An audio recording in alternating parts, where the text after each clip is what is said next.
Welcome to Category 5 Technology TV. It's episode number 623. This week we are speaking with Anoosheh Oskouian. She is the CEO of Ship and Shore Environmental Inc. And she's going to be talking to us about how she was able to become the CEO of a large company that is affecting the output, the pollution output of multinational companies. And I'm really excited to hear about the technology, how they're creating custom solutions in-house for so many different companies to be able to, like, looking at the future, reduce the emissions of these companies so that we have cleaner air down the road. So we've got that interview coming up in just a couple moments' time. After that, I'm going to be showing you a really cool feature that is now available on the Linux terminal. Thank you to a generous programmer who has given us a weather forecast for the Linux terminal that is unlike anything you've ever seen in the Linux terminal. You want to see that as well. Stick around. This is Category 5 Technology TV. Our live recordings are trusted only to solid-state drives by Kingston Technology. Revive your computer with improved performance and reliability over traditional hard drives with Kingston SSDs. Category 5 TV streams live with Telestream Wirecast and Nimble Streamer. Tune in every week on Roku, Kodi, Plex, and other HLS video players. For local showtimes, visit category5.tv. Category5.tv is a member of the Tech Podcast Network. If it's tech, it's here. cat5.tv/TPN and the International Association of Internet Broadcasters. cat5.tv/IAIB. Welcome to the show, everybody. I'm Robbie Ferguson. I am Sasha Rickman. And before we jump into it tonight, I want to remind you, make sure you get onto our YouTube channel and click on that subscribe button. And as well, there is a bell, which is going to make sure that you get the notification every time we post a new and exciting video or when we go live. All right, so we're getting right into an interview tonight. And fact is, while I try to do my part by recycling and making sure that my e-waste is properly disposed of, there are industrial companies that pour so much pollution into the environment that it really starts to feel like, well, is my individual effort actually making a difference? Well, someone really needs, I mean, we've had this discussion before, Sasha. Mm-hmm. Like, who can step up and make a difference? Who can actually help those companies to be able to reduce their footprint? And in fact, Ship and Shore Environmental Incorporated is here with us tonight, and they're dealing specifically with those environmental issues on a grander scale, using sophisticated technology to help industrial customers, so not us individuals, but the big businesses, to be able to control and reduce and even offset their air pollution. Anoosheh Oskouian is the CEO of Ship and Shore. Anoosheh, thank you so much for joining us this week. It's a great pleasure to be here with you, and thank you for the opportunity. Anoosheh, before we speak about the technology and how your company is combating pollution at the industrial level, I'd really like our viewers to have the opportunity to get to know you on a personal level. Especially at this time. I mean, STEM education is something that's very prominent today, and it's not just boys who are growing up with a passion for engineering and being encouraged to pursue it as well. But you got started at a very different time, and I imagine that led to some challenges. So I'd ask, what inspired you to get into the engineering field and pushed you to see it through despite cultural opposition? To give you a little background about myself, I came to this country at a very young age, and always with the hope and the dream of living in America and doing what I love doing and making a new life for myself. And as daring as it was before the revolution took place in Iran, I decided to leave and convince my parents to send me away. I always was math and sciences, but my interest in chemistry, as well as getting into a field where there were not very many women involved, was of interest. Mm-hmm. It was a different time, and when I was going to school, everyone was like, what do you want to do with this? Where are you going to take this? Mm-hmm. A lot of questions that I didn't even know how to answer, but I trusted my instincts of following my passion for chemistry, and eventually led me to become a chemical engineer. And I always had my heart set on wanting to do something to make a difference. And is this something that you've always wanted to do? If I was to say I always wanted to be a chemical engineer, it's probably not correct. My interest in chemistry was there due to an amazing teacher I had at a very young age. Mm-hmm. Just like everyone in life, you have one hero that it just changes your life and your path of where you want to go. But I always had a sense of entrepreneurial about what I wanted to do, and I believed in doing things that would be different than what a woman and a girl is supposed to do. Getting into fields of studies that is very typical wasn't what I had in mind. Did I want to do what I do right now? I wouldn't dream of anything else right now. I love what I do. But staying on the scientific path and staying on wanting to make a difference, I think was always something I had in mind. Cool. So teachers, listen up. You can make a world of difference in a young life. Anusha, coming from a background such as yours, being born in Iran, would women have ever even thought about pursuing this field? I believe before the revolution, since the country was very westernized and quite advanced in many fields of studies, and women were very involved with everyday life and forming what the country was about. I think it would have been very possible, but I was lucky enough to leave before the revolution and not forgo the dreams I had. If I would have stayed there, it definitely would not have been possible. If I would have stayed there, at most I could have perhaps pursued my education, but just work for a company or make the best of my degree, but to what I've made it to be now, I think it would have been.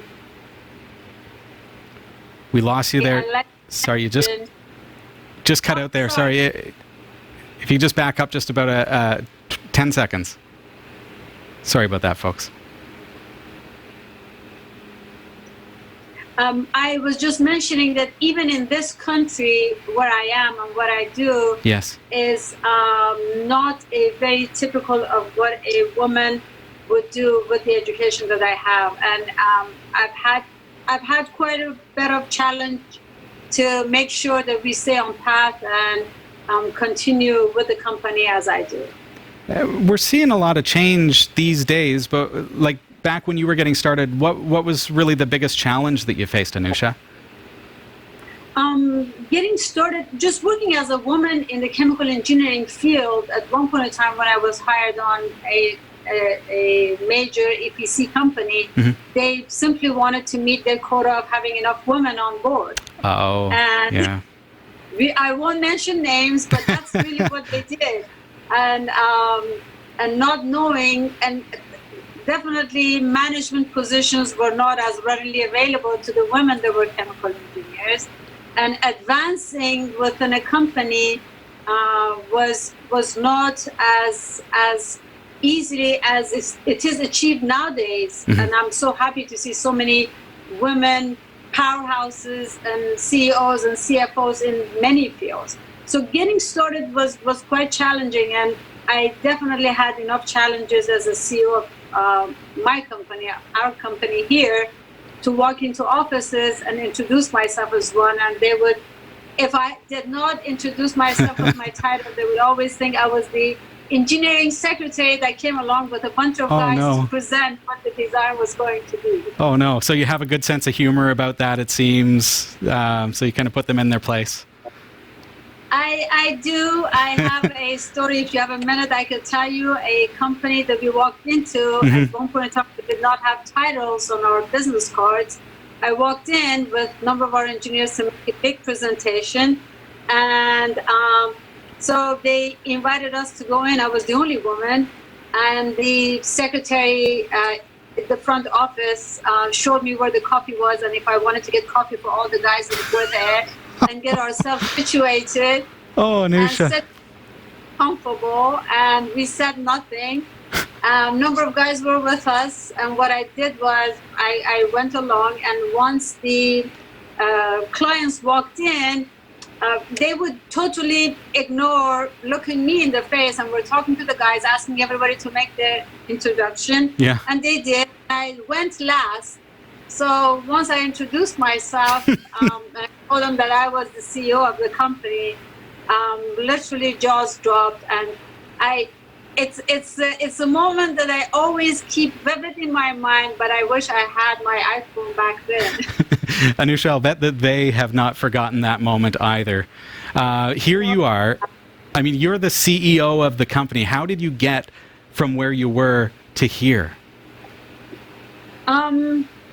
I think, like everyone else, hard work, passion for what you want to do, seizing opportunities, making sure you stay true to your own inner voice and doing what you really feel like is the right thing to do. And I should always definitely thank my stars lining up to put me where I was, and thanking all the various people and elements in life that gave me the opportunity. It was challenging, like I said at the beginning, once we even started the company with me at the helm of the company, but over time, I think just staying true to what I wanted to do was quite important. Mm-hmm. And you kind of set it in order. You got to be hardworking, you got to dedicate yourself, and then the opportunities present themselves. Anusha, before we get into learning about the actual technology, of course, we're a technology show, so we're going to get there, folks. We want to learn about that tech and how you're using it to help big businesses combat pollution. That's what this is about. But do you have any advice? I mean, it's not just for young people, but in particular young women, because we are in a time when, like, young girls are now being able to come into engineering and be encouraged to do so. And it's an exciting time. But for those kids who are looking at engineering and other fields like this, what advice can you give them? I think it is important for women and young girls to truly not let anyone or anything get in their way of wanting to study a particular subject, doing the right thing, going after what their passion is. Most often, even when I was growing up, I was being told, well, no, girls can't do that. Yeah. Oh, girls can't do this. Even nowadays, we find ourselves limiting girls from certain things compared to boys. So my advice has always been, and I do go around universities and high schools, whatever opportunity arises to encourage girls to go to scientific fields, to go to engineering schools, and look at it as a career, because God knows we have enough girls that are in the fashion world, we have enough girls that are into what girls are supposed to do, and we definitely lack the brainy ones to come into the engineering field and really be the makers of what the future will be and will hold. I'm really happy to see that you don't necessarily have to be a nerd in order to be an engineer. So you could balance smartness with the desire of wanting to do what you're passionate about, and make a success story out of it. We're speaking with Anoosheh Oskouian. She's actually the CEO of Ship and Shore Environmental Incorporated. And when we return, we're going to be finding out about how their technology works, how it's making an international impact on pollution that is generated by big industry. Stick around.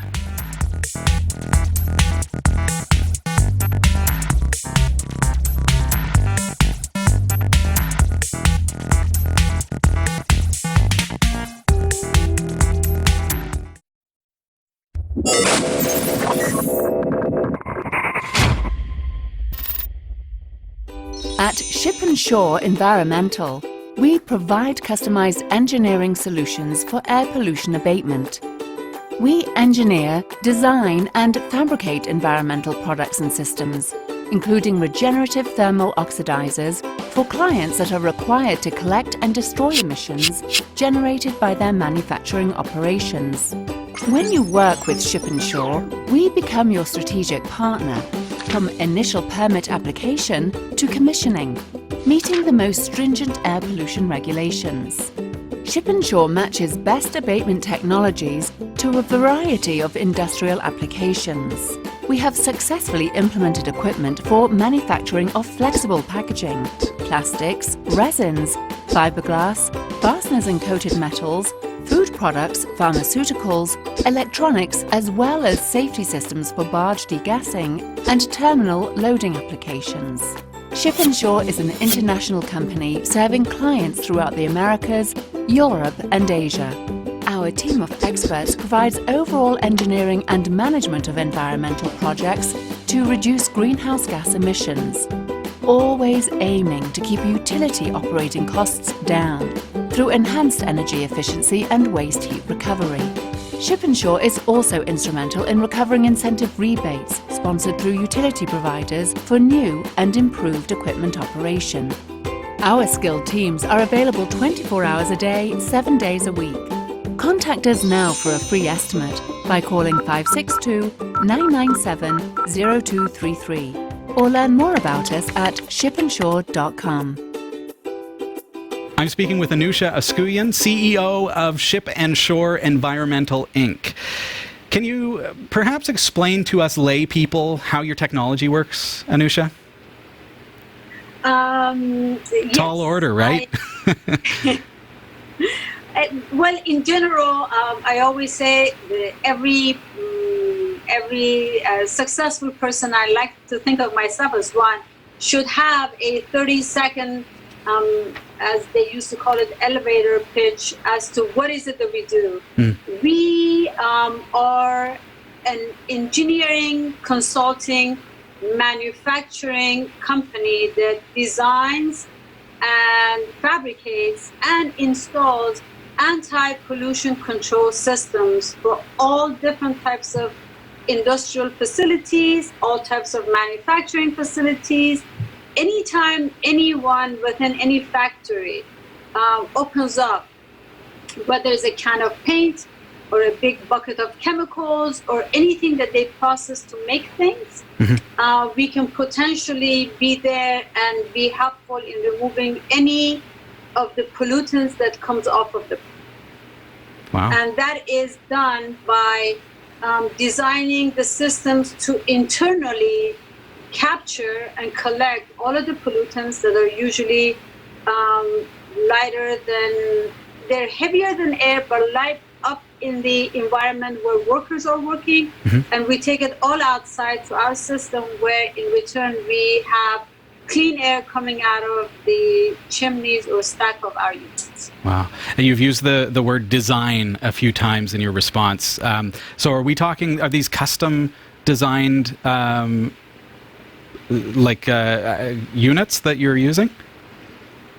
Yes, they are. Every single project we have is custom designed based on the need for the facility, for any manufacturing operation. And even if manufacturing facilities do the same things, no two systems would be exactly identical, because the nature of the business may be different, the size of the requirements may be different, and also their geographic location as to where they are in the country or even outside of the country dictates what type of technology we will be utilizing to remove the pollutants from the facility. Okay.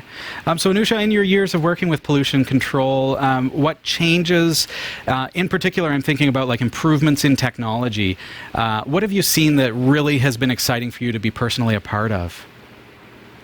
I can candidly and honestly say that in the olden days, where removal of these pollution was a problem at hand for major say, refineries, chemical plants, petrochemical plants, Right. they were not so concerned about removing them efficiently or destroying them efficiently. The goal was, let's get rid of them. Yeah. Just bury it. Over the years, yes, over the years, especially with a lot of technology that we have developed in-house, we have been able to come up with ways to make this not only the most efficient, where you are not spending a lot of utility, including gas and electricity, to get rid of this, but also design them such that you could bring back a lot of the heat that becomes available from these type of units back to the plants. So the element of heat recovery, cost conscious, and utility consciousness has been one of the main things that we focused on. Very cool. So what industries are actually benefiting from your pollution control systems? In California in particular, the mecca of air pollution control, because of the very tight controls due to EPA and the local agencies, any one particular manufacturing facility or operation that puts out over some areas 4 tons of emissions or 10 tons of emission is subject to having to do a control equipment. And that could really be any factory that is processing a chemical of some sort to build their equipment. Yeah. If they operate 5 days a week and only one shift, could easily be over that. So this is legislation that is in place to say that they have to have some kind of pollution control?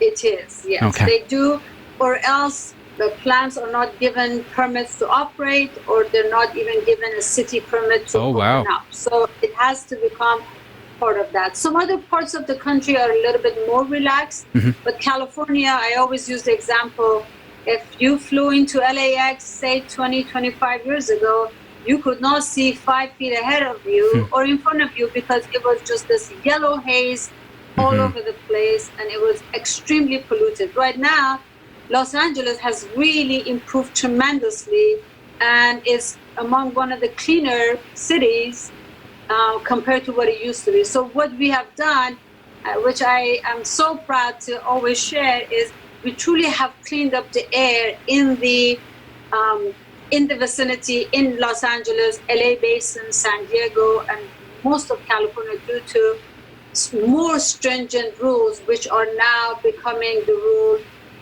in the country everywhere else. Wow, and that really brings me to thinking about our rising concerns about the impact on the environment long term. And so we are seeing pollution control regulations becoming more strict, not just in California, but on a global scale. Have these new rules had a big impact on your clients' industries? One of the areas that I'm always very concerned about is to make sure we do the right thing for all existing manufacturing facilities. And I always tell them, just putting a pollution control does not have to break your back. If you design for it properly, it can really benefit not only the environment, and it can be very cost prohibitive in terms of trying to bring some heat back, trying to make them all efficient. So, and I'm a big proponent of keeping industry and manufacturing alive in the U.S.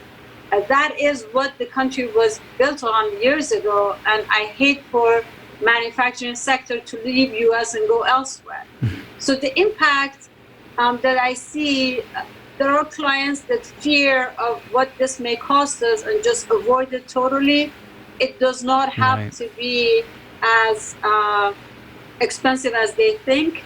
And other parts of the world are beginning to adopt these rules and regulations as well. Sure, and we got to look at the big picture too. I never even had the thought that, hey, move these things to Canada and keep our factories warm, Not so much of a problem in California, but certainly up here we could use it. How does Ship and Shore help meet the challenges that these new rules have presented? Because it seems to be ever changing. We're always hearing about how the regulations are just always being revised. How do you help your customers deal with that? I do have the opportunity to serve at the board at South Coast Air Quality Management District here locally, which is a large institution for developing a lot of the rules that the whole world follows. And I'm part of the BACT group, Best Available Control Technology. So we try to stay ahead of what is coming down the pipeline, what is achievable, what is feasible, and try not to really kill the industry by enforcing the most stringent rules on them. Trying to stay ahead of the game, trying to design for future rather than what do you need to do right this minute. Yeah. The other thing that I've always advised a lot of my clients is try to plan ahead. You have a manufacturer, you naturally want to grow, so try to do this all at once and not necessarily have to do it every time you add a piece of equipment or expand your operation. And lastly, one of the things I always mention to people is please take a look at what we do to air and air pollution. We have no geographic boundaries in the air. Anything we do anywhere, even if we were to send all of this to Canada, it'll eventually come back to us. Anything they do in China, it'll eventually reach us in other parts of the world. So we just cannot say it's not my problem, let somebody else worry about it. Yeah, oh, absolutely. Anusha, how disruptive are the regulations and these, like, just the changes that are constantly required? And with that, you know, thinking about all the changes that companies have to make in order to comply with the regulations, is there really going to be a big impact on the air quality long term? I think, well, I look at disruptions in two ways. There will not be a disruption in the operations and in the manufacturing sector if they plan for what the pollution control for their facility should be in the long run, from the get-go of the design phase.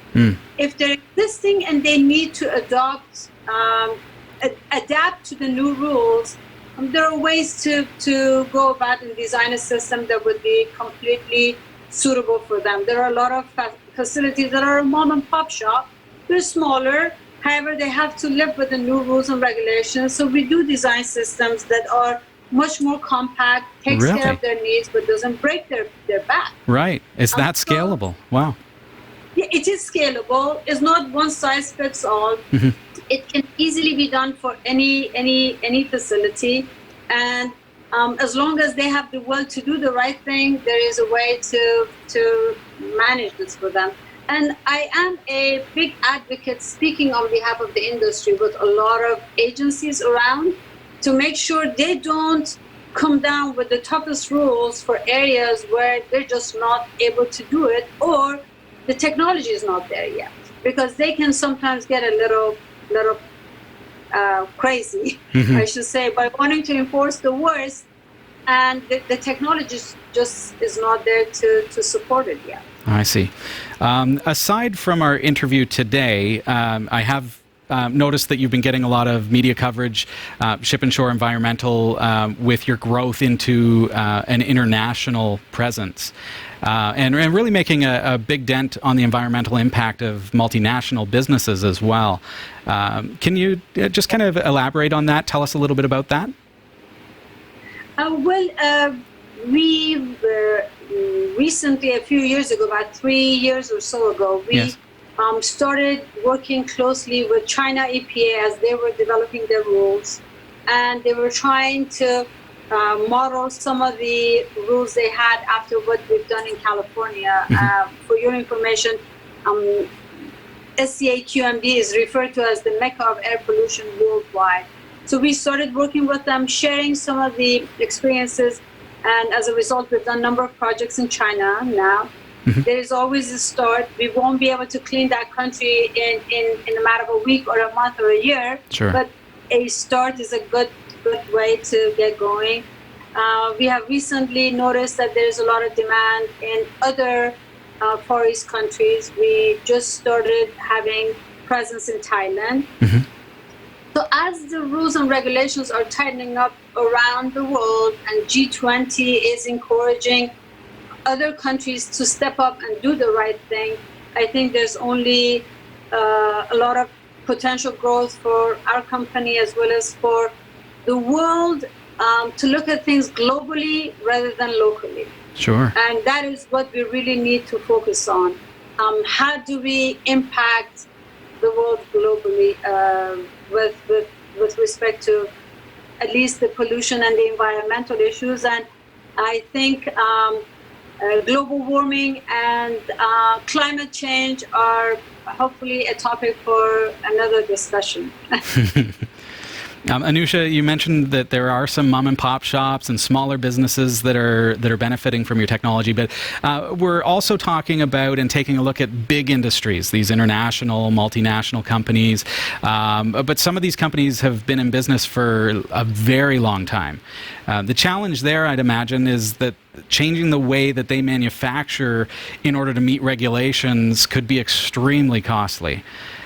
With that in mind, how is Ship and Shore Environmental helping them establish and maintain compliance with these regulations that are, again, just always changing? As mentioned, we do work with any size of manufacturing facilities. Some of the larger ones that have been there and have been doing it without keeping the environment in mind, either they've been approached by the local air quality as to what is their game plan moving forward. And some of the bigger companies, multinational companies, I have to say, I'm happy to see that they have adopted a new sustainability program. And part of that sustainability program has been, how do you control your pollution and how do you control your waste? So the companies that are very conscious about it and want to keep the right image, right message, have adopted plans as to how do they roll out the sustainability program, and our activity does fall within that sustainability program as well. And if for nothing else, one of the things we always say here, when these VOCs, volatile organic compounds, referred to as pollutants, are going out of the chimney of facilities, they all have heating value. So if they're captured and brought back to the plant, they can do their heating with what is lost. They could do hot water needs, it's amazing. Steam needs. Wow. So there are ways to capture this if you just think about it. Yeah. And those are some of the advances we've made that I really take pride in all the years that we have with some amazingly brilliant people that are working with us here in the company.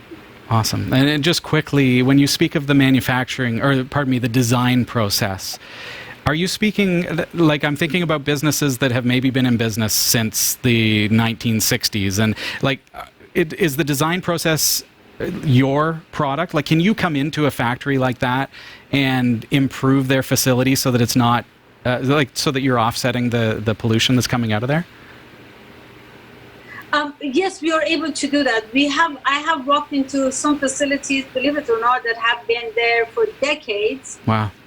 One thing that happens immediately is the air and the environment within the manufacturing facility becomes much, much better and a lot cleaner. So you've got happier operators, you have happier people inside the plant, because till then, nothing was being done, and all of this, people are breathing the fumes in. Yeah. People are breathing. Thinking about the healthcare coverage. Yeah. So you have happier people inside the plant and more productive people as a result. And secondly, we have never ever failed to design around what is existing in a plant if they choose to move forward and be conscious about handling the pollution and pollution control. Wonderful. So it can be done, and thank God for good engineering practices. We're always able to come up with a way to do it. Beautiful. Anusha, where can our viewers learn more about your technology's impact on the environment?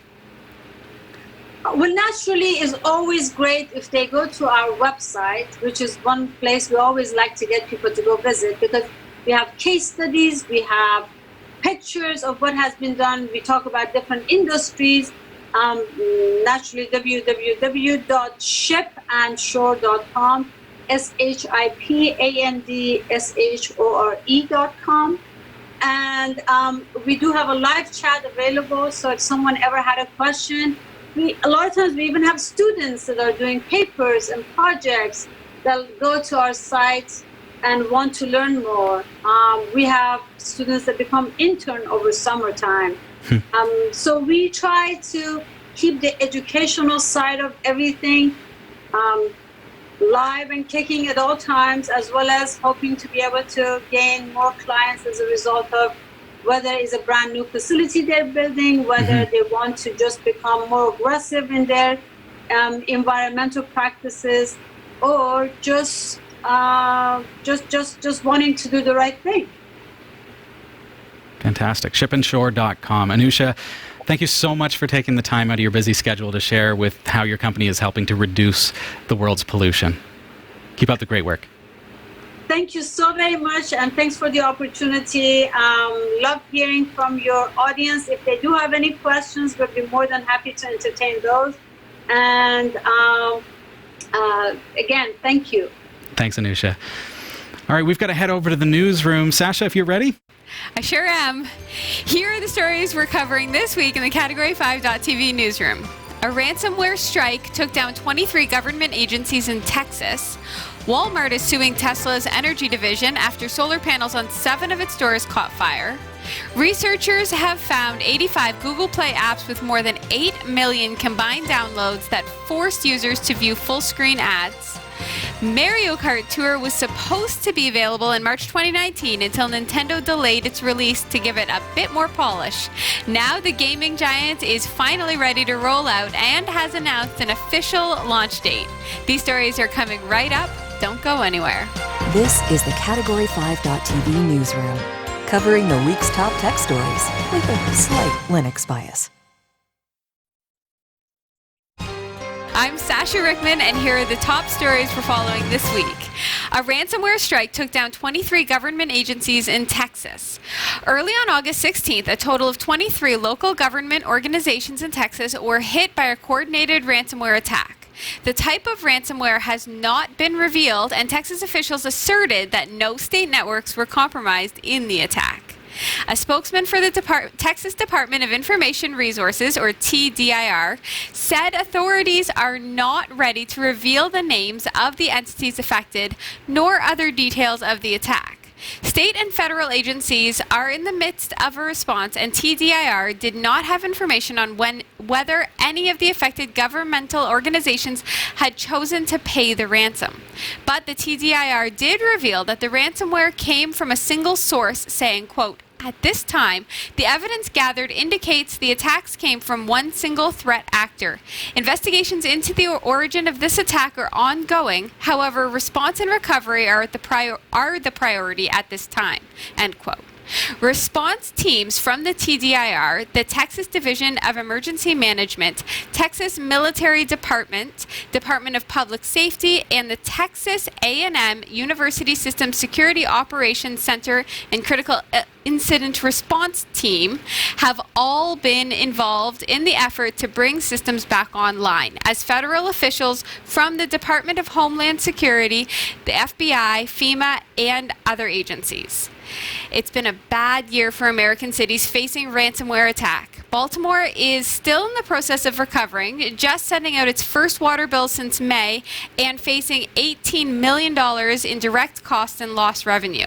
Elsewhere, 2 Florida cities paid out a total amounting to about $1 million worth of cryptocurrency to regain their data. The Texas attacks are the largest coordinated ransomware attacks seen against multiple local governments, but they're not necessarily the first coordinated attacks. 3 school districts in northern Louisiana were hit by ransomware in a single incident in July. It's not clear if the districts shared any network infrastructure. My goodness. Wasn't there like I don't know if it's just the movies that I watch, but isn't it like We Do Not Bow to Terrorism? Like, is that not... Until the terrorists have all of your stuff. But it's like they just paid $1 million to random hackers. And the thing is, you can call it targeted, maybe it is, but realistically, ransomware 10 times out of 9 is not targeted. It's just they find exploits and then they exploit it. So how is it targeted in a government institution? Usually how it works is that the actual human, it starts with a script. The scripts look for exploits on the web. So these are unpatched Windows systems, routers that have default passwords, things like that. Once it finds one, it then tries to compromise, and it will notify the person who's attacking, the individual, hey, I found one. Here's the credentials, you can log in. They'll log in, and then they'll figure out, hey, they have 200 computers, or they have 10,000 computers. Oh, look at this. I'm into the school board. So what do? They then sell that information, that login information. Well, sometimes they'll install a couple things first to make sure that they have guaranteed their access. Right? Just so that you don't make it too easy for them to patch it. And then they sell it on the dark web. Like, let's sell that information. So is it targeted? Well, kind of, but it started with you have unpatched systems. And then it became targeted when they realized what they had found, what they had been able to compromise, and then sell it to the next highest bidder. And then that bidder is the one who says, okay, I'm going to try to make $1 million. I'm going to encrypt all these files over the weekend. Right. Yeah. Unfortunately, it seems to be like the new norm. We kind of started to fall into complacency there for about 6 months, leading up to about 3 weeks ago. I mean, unless you're in the States, working for the government, it's really, it had tapered off for a while. It was really bad 2017, 2018. 2019 has not seen as much, like, it seems like it has tapered off. Maybe people have gotten wise and patched their systems, and so maybe that. But now more exploits come out. We've talked about, hey, patch your systems, because Microsoft has already revealed that there are newly found exploits that are in the wild that can be compromised. So, hey, if they didn't patch their systems, call it targeted if you want. It's not targeted. They're just not patched. Right. So, but that said, okay, so we fell into complacency thinking, hey, things have tapered off. No, now it's back on the rise again. We're seeing multiple ransomware attacks, even in small communities, every single week. And that's a really dangerous thing. And the truth of the matter is, when you're desperate, you're going to end up paying the ransom. Like, you're desperate. I hope not. I hope not too, but at the same time, if all of my business was based on the fact that I needed access to that information. Yeah. And there's another side to this where you're naming off all these agencies that are working with them to recover. And I just went through a ransomware attack, and it's like, where are these agencies to help me? I didn't personally. One of my customers did. Right. And it was up to me to remedy it for them. Well, they didn't pay the ransom. They paid my hourly wage, and that's... Which was less than the ransom. It was less than the ransom, but still a hefty fine. Right.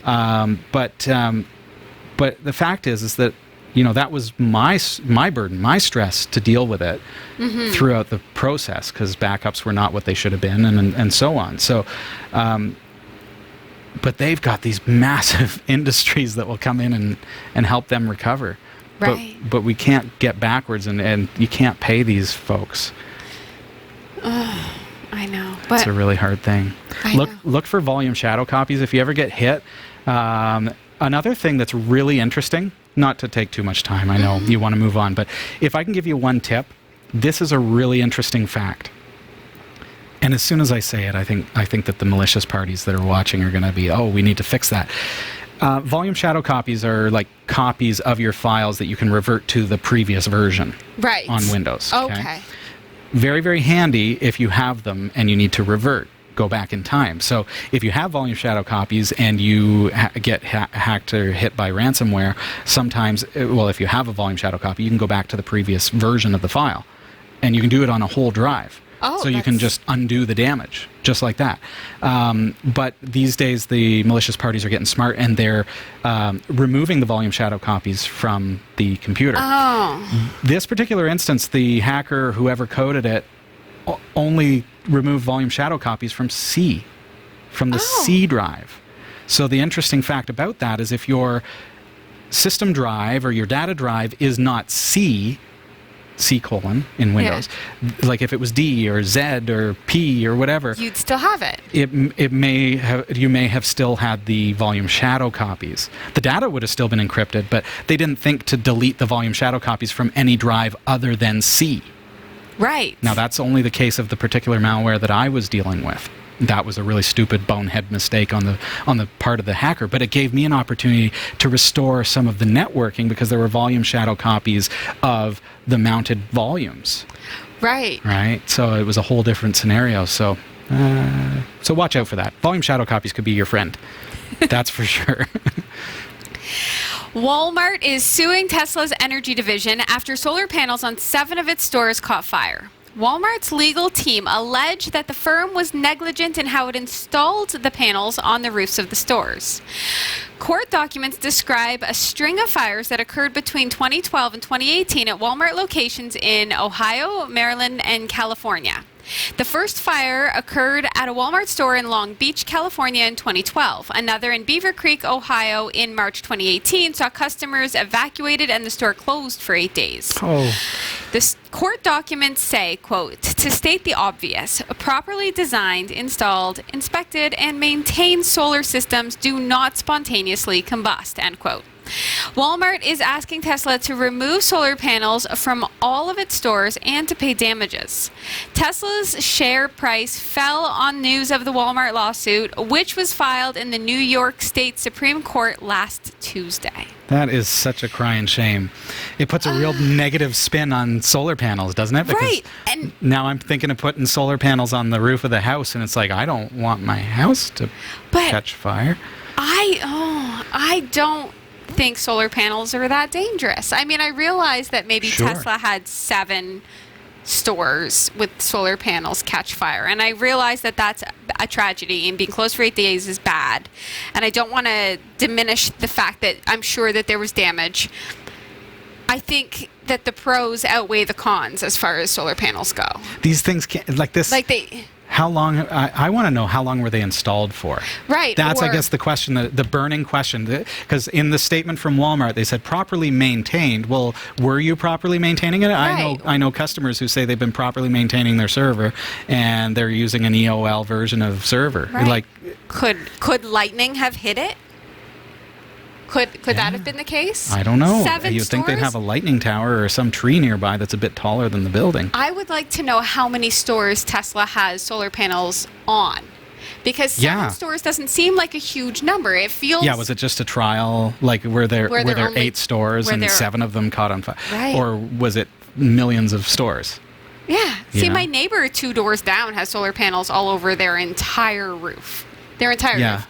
And they it's don't never look been a scared. problem. It doesn't look like it's going to burn. I'm not scared. They're not scared. I feel like this story is weird to me because... Yes. This is what I'm feeling. Like, is this our advantage at Category 5 TV that we can have this conversation in the news and say, is media hyping this? Is media making it sound like this is a bigger deal than it is, and it's affecting stocks of Tesla, who are like making a world of difference? Yeah, Tesla is trying really, really hard. Really guys. hard. Well, I'm not going to even go there, but I feel like stop picking on Tesla. And this is the fact. They're not giving all the facts. They're not giving you all the details. They're not saying, okay, there were actually 2,000 stores. There were actually, these ones, they decided to have a local company install them instead of Tesla. Right. We don't know these things. Were they official installers? The state of the roof were they was maintained? in disrepair. Yeah. Or, it could be anything. Maybe it was a flat roof and it flooded a bit and it shorted something out. Was it sabotage? Right? All these things. So let's not lose hope in the technology. Right. And the fact that this can make a whole world of good for like emissions. Right. Hey, we can tap into the sun. It makes us juice. About green power. Like wind, sun, anything you can do to make it so that you're not just digging up fossil fuels and burning them. Yeah, we spoke with Anoosheh Oskouian about her technology at her company, Ship and Shore Environmental. And in that discussion, she mentioned how they can convert emissions into the heat for the building. Right. And water heating and things like that. How cool is that? And now, okay, so solar panels, yeah, we can power things. Right. We can generate heat. We can heat the pool. We can heat the water that you're using to wash your hands and have a shower. Right. Like, these are all things that can be done through just the sun. Mm-hmm. So, Yeah. don't lose hope. Don't let media hype it. Don't listen to this story. Listen to the conversation after where we put it straight. Exactly. Yes, and comment below and tell us how right we are. How right we are. I would really appreciate that. Just once in a while, YouTube, just tell us how right we are. We are right, and you agree. Okay. Researchers have found 85 Google Play apps with more than 8 million combined downloads that forced users to view full-screen ads. The apps, which posed as photography and gaming programs, contained a family of adware that was highly disruptive to end users. Once installed, the apps displayed ads in full screen, a setting that forced users to view the entire duration of an ad before being able to close the window or to get back into the app. The apps showed an ad every 5 minutes, but the people operating the platform had the ability to remotely change the frequency. The adware used several tricks to evade detection and removal. A half an hour after being installed, for instance, an app would hide its icon and create a shortcut on the device home screen. Hiding the icon prevented the apps from being uninstalled by dragging and dropping the icon to the uninstall section of the device screen. Android 8 and later versions require user confirmation before an app can create a shortcut, but even if users of these versions didn't agree, the icon would nonetheless remain hidden. Trend Micro, who made the discovery, privately reported the apps to Google, and Google then removed the apps from Play. So, good they were removed. Yeah, and I did hear as well that some of these apps were objectionable. So the problem with that is like, okay, my kids use the phone all the time. Right. They install apps. We let them install games and stuff, and only the free ones. Right? Mm-hmm. And you have a certain amount of trust. And we do have a certain amount of trust in Google Play and the App Store and trust that, hey, these things have been tested for any kind of malware. And they do get through the cracks sometimes because hackers are clever. That is Advertisers are clever. They're getting paid for it's not free. That is tricky business, hiding the icon. You know how many times I've had like immediate I hate remorse? that. I download an app and I'm like, what have I done? Uninstall. How horrible. Like usually. How do I remove the LG stuff? All the garbage that it comes with. I know. How horrible would it be if then you couldn't remove it at all, right? Yeah. Oh. Or you don't even see it, so you don't even know it's running in the background. It's not even there. Oh, it's hidden. That's dirty, guys. Don't be doing that. Yeah. Mario Kart Tour was supposed to be available in March 2019 until Nintendo delayed its release to give it a bit more polish. And now the gaming giant is finally ready to roll out and has announced an official launch date. The Mario Kart Tour website even shows that pre-registrations are now open for both Android and iOS users, so they can be notified as soon as the game is ready to download. But the official word is Mario Kart Tour will be available on your smartphone September 25th. The game is free to start, which means players will have to decide whether to spend money on microtransactions to unlock features and perhaps even characters. Nintendo has promised to release more details about the game as its release date approaches. And some people give a hard time to Nintendo over like this freemium model. Right? But anyone who owns a Nintendo Switch, like you already know that like that's the way Nintendo has been for some time. Right. It's like, hey, yeah, we'll let you play for free, but if you want to tap into... My daughter was concerned today because she had accidentally spawned about 1 billion sheep in her Minecraft world, and it was crashing, and she couldn't get back in and everything. She's like, I don't have a Nintendo account, so I can't back it up. You got to pay $50 for that Nintendo account, right? Right. So it's like the infrastructure's already there. That's how they do things, and it makes sense. Well, you have to make money. Yes. So you have to pay. But I guess phone users are not really used to that model. Like the PlayStation Online, yeah, you're used to it. Yeah. Nintendo, is it called Nintendo Online, I think? You're used to it. So if I were to give a child my phone, how easy is it to actually do these microtransactions? That's the thing, yeah. Oh, right? Did I ever tell you how that happened when I first got a Android TV set-top box? No. You log into your Google account. Okay. And your Google account is associated with your credit card. Uh-huh. Right? Yeah. Yeah. And I got notifications. I'm sitting at my desk, and I kept getting, my phone was buzzing in my pocket, and I pulled it out, and it was like email after email. $1, $1, $1, $500 plus. Who was that? And so I called Becca, my wife, and I said, turn off the TV, whatever. And she's like, but Zach, my son is playing a game. I said, turn it off now.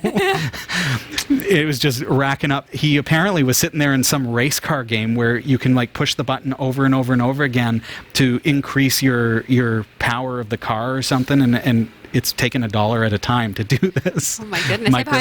I hope he won that race. They were great about it. Amazon, because I think this was actually an Amazon. No, it wasn't Google. It was an Amazon Fire Stick. Oh, okay. Yeah, that's how it happened. It was my Amazon account. So I contacted Amazon. They reversed it. It was no problem. But it was a real learning experience. So then I started adding my password to every device that I share with the kids.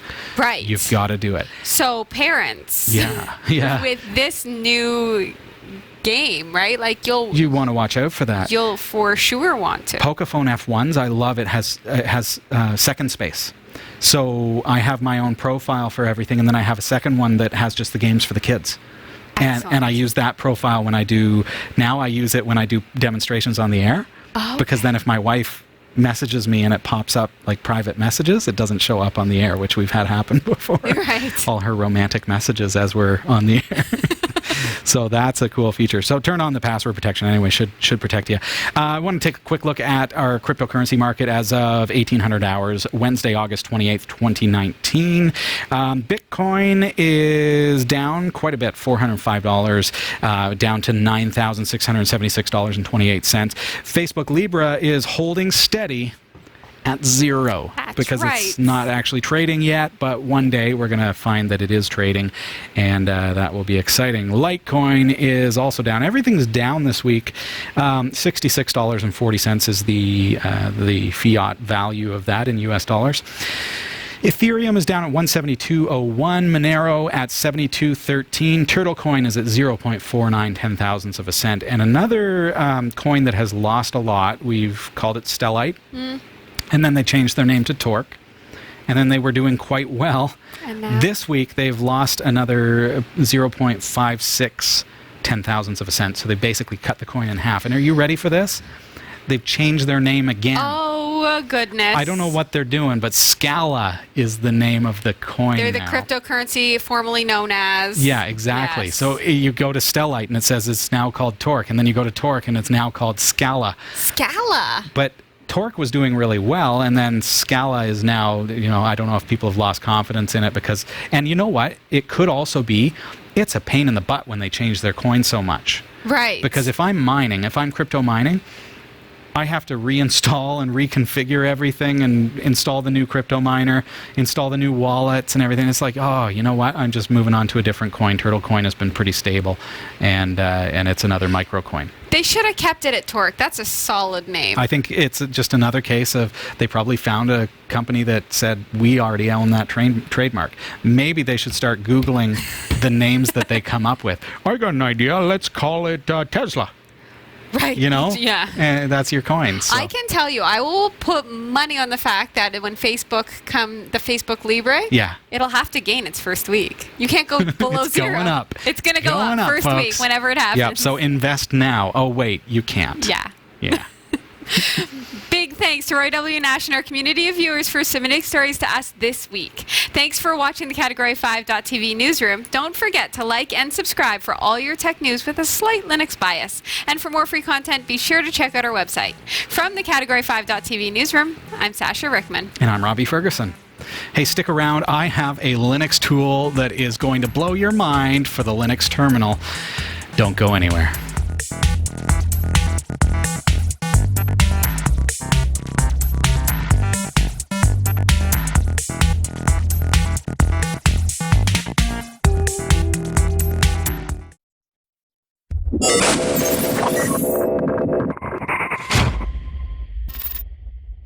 Sasha, what is the weather like today?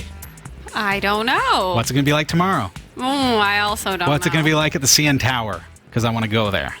Right? Like, these are all very valid questions. It's true. You can ask your Amazon Echo or your Google Home Mini. Yes. But wouldn't it be nice to be able just to log in SSH into your Linux server? Yes. Or maybe just hit Control-Alt-F1, log into your TTY1, and like in the Linux terminal, find out what is the weather forecast. And sure, you could probably get like JSON output. You could get like some kind of textual representation that, uses Cowsay to put the current forecast in a word balloon or something like that. Right. But let's take it one step further with weather forecasts like you've never seen them before in the Linux terminal. Well, why does it matter, Robbie? Well, sometimes you're standing at a server and you don't have access to X and you want to be able to bring up the weather forecast. Right. Or maybe you want to script this into your script. Maybe you want to make it your message of the day so that every time you log in, it gives you the weather forecast and the current conditions. Right. Maybe you want to code it. Sometimes you just want to know some really cool things you can do in your Linux terminal. Yeah, that's exactly why we're doing this, folks. So, all right, I'm going to jump over to my Linux terminal right now. The service is called WTTR.in. I'm going to use curl, so I'm going to go apt install curl. Notice I am root. Did you make note of that? I did make note of that. So I logged in as root so that I could do that, or you could use sudo and enter your password. And then enter your password. Yes. Okay, so apt install curl. Hit enter. Oh, look at me. I've already got curl installed. That's fantastic. So with curl, I can download a website or anything like that. But watch what's going to happen if I type curl and then http://v2.wttr.in. That's the website. Hit enter. And unlike any terminal-based weather forecast that you have ever seen, let's zoom in a little bit. I'm going to hit Control-Shift+. Look at this. So this is all ASCII-based. Look at that. So now it's giving me a weather report for Creemore, Canada. Where is Creemore, Sasha? Well, it's close. Is it? Yeah, it's about an hour away. An hour? Okay, so Yeah. this is probably not the most accurate for me. So let's say, what if I want to actually see Barrie? So I'm going to add a slash, and we're going to say Barrie, because that's where I am. So notice I've actually pressed up to add that to the URL. So my actual command is curl and then http://v2.ttr.in/Barrie. Hit enter. And what does it do? Look at that. Location. Barrie, Simcoe, Ontario, Canada. Nice. Beautiful, right? So there's my forecast. So we've got the conditions. We've got our forecast. What are we looking at? Excellent. Beautiful. Cold overnight. Yes. Not too cold. All right, so let's say we want to look up. I use the example of the CN Tower. Well, let's say I wanted to go to the CN Tower tomorrow. So I really want to know what's the forecast looking like over there. So I'm going to go curl http:// right, v2.wttr.in, v2 being the current version. So watch what I'm going to do. I'm just going to hit enter on that. That's the current version. If I change it to v1, the original version, it's going to be like the old text-based. So use V2, okay? It looks beautiful. V1 gets a little bit wonky. So with that, right there at the bottom of your screen, v2.wttr.in/. Now my search query is going to use a tilde. That tells it I want to search. So I'm going to type CN plus tower, and the plus is in place of a space. Now hit enter, and it's giving me the forecast for the CN Tower at 301 Front Street West in Toronto. That is super cool. Isn't that neat? So now, Ooh, okay. Can you check Bonavista, Newfoundland? Sure. You want to do that? Yeah. Oh, I'm going to hit up, and I'm going to go, could I just do, I don't need a search. I'm just going to type Bona Vista. plus Vista. Let's see I if think it's one word. Is it? Yeah. But I think I know. Victoria? It's Let's try Bona Vista. Newfoundland. There you go. Yep. So there's the forecast for Bona Vista. Very cool. Right?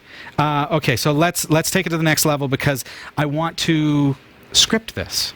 I'd like to use this for maybe a cron job that automatically downloads the weather, and then I can use a widget on my desktop to show it, or I can write a program to email me if the weather forecast is going to be rain, or whatever I want to do. But I need to have some kind of textual output, not this big fancy thing.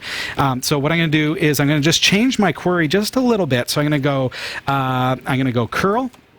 And with any of those commands, let's actually go up. So Bonavista, right? Yeah. So there's my download or my output from Bonavista. Now I'm just going to add a question mark, and then I'm going to type format equals 3, okay? And hit enter and watch what happens. Bonavista, the output, Bonavista, mix of sun and cloud with rain. 15 degrees Celsius. You guys see that? So that is the output in text format. Well, what if I want to know, okay, so I want to know Bonavista, I want to know Barrie, and I want to know the CN Tower at the same time, because I'm going to be going all those places, right? Yes. So curl has a really cool feature that we can tap into. What is curl? Curl is like a downloading tool for Linux terminal. Like think wget, but curl will actually like output what it's given you. Oh, okay. Mm-hmm. Okay. So wget would save it to a file. Mm-hmm. Curl will output it as you're seeing here. Okay. Okay. So with that, so I want to turn this into. Watch my cursor there below the keyboard input. I'm going to turn this into a curl command, which is to put braces around this. Oh, okay. Just around that part, okay? And now I can do comma separated. So in those braces, the squiggly braces, I can go comma CN plus tower. Oh, I need a tilde there, don't I? Because it's a search, not a city. And comma Barrie. Okay, enter. And it's actually going to give me those 3 forecasts output to my terminal. Now, that could be saved to a text file. I could pipe that into a text file, right? And just do that. Just save it to a file. That's one thing that I could do. There's really no limit. I mean, you can, get creative with it. Now it does. How cool is that? Celsius. Does it also do Fahrenheit? Yes, and in fact, there are so many other customizations. You can change the output format. You can change the way it looks. You can do all kinds of stuff with this. And the best way to do that and to learn like some of those various features is to actually jump onto the GitHub, because it is open source as well. So the web service is fully hosted, but the open source code can be found at github.com/Chubin. CHUBIN or Chubin /WTTR.IN. And when you go there, just scroll down a little ways and there's the full documentation. It's about 300 pages of just here's all the stuff you can customize. It's brilliant. It is amazing. And he's doing some fantastic work. So check that out. That is super cool. Just a little tip for your Linux terminal. A little way to spice things up. That's all the time that we have, though. Sasha. Yes. You were going to talk about Patreon. Yes. Yeah. If you enjoy our show, please stand with us and pitch in as little or as much as you can through our Patreon. Every person who becomes a patron member helps us grow and gets access to some pretty neat perks. Sign up today at patreon.com/category5. And thank you to those of you who have chosen to do so. We appreciate it so very much. Now it's more important than ever. We're coming up on season 13, if you can believe it. So please consider jumping onto our Patreon, and we'd appreciate that very, very much. That's all the time. As I mentioned, don't forget to subscribe to us on YouTube. Get us on like Roku, Kodi, Plex. And also you can just go to our website, category5.tv is a great way to find all of our videos. And if you scroll down to the bottom, you can click on subscribe and see other ways that you can get our content as well. And it's absolutely free. So enjoy. We give it to you. There's BitTorrent too. So, oh, yeah. Yeah. You can download the entire season all the way up to now. Right, like from the dawn of season time. 1. Season 1, 2, 3, 4, 5, 6, 7, 8, 9, 10, and 11 are available on BitTorrent. So you can download each individual one. Once season 12 is done, which is about 4 weeks away, It'll be season there 12 will be there as well. So keep that in mind. All right, folks, take care. Bye.